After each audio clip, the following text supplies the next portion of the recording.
চন্দননগর, ভদ্রেশ্বর, চুঁচুড়ার পর আমরা পৌঁছে গিয়েছিলাম শ্রীরামপুরে।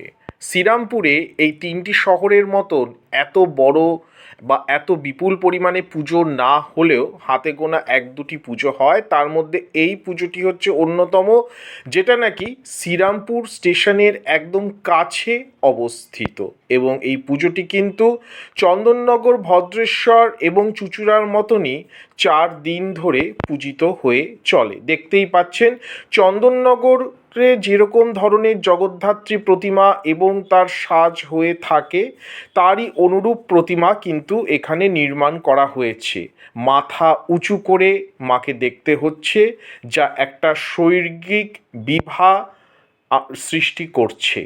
খুবই সুন্দর এবং এখানে ভোগেরও ব্যবস্থা করা হয়েছে। এর পাশাপাশি শ্রীরামপুরের বাজারের মধ্যে আমরা আরও একটি পুজো খুঁজে পেলাম, কিন্তু সেটি নবমী থেকে পুজোটি হয়। নবমী একটা দিনই গোটা পুজোর প্রক্রিয়া হয়। দেখতেই পাচ্ছেন এই প্রতিমাটি, এটি হচ্ছে শ্রীরামপুর স্টেশন থেকে একটু ভেতরে, একটু বাজারের দিকে এই পুজোটি হয়ে থাকে। এই যে প্রতিমার এই যে শৈলী, এই শৈলীটা কিন্তু রিসরায় যেই ধরনের জগদ্ধাত্রী পুজো হয় বা যেই ধরনের জগদ্ধাত্রী প্রতিমা রিসরার পুজোতে আমরা দেখতে পাই, তার সাথে বিশেষভাবে মিল রয়েছে।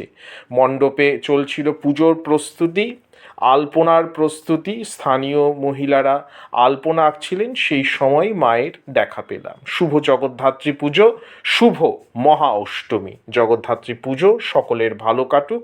নমস্কার, ধন্যবাদ।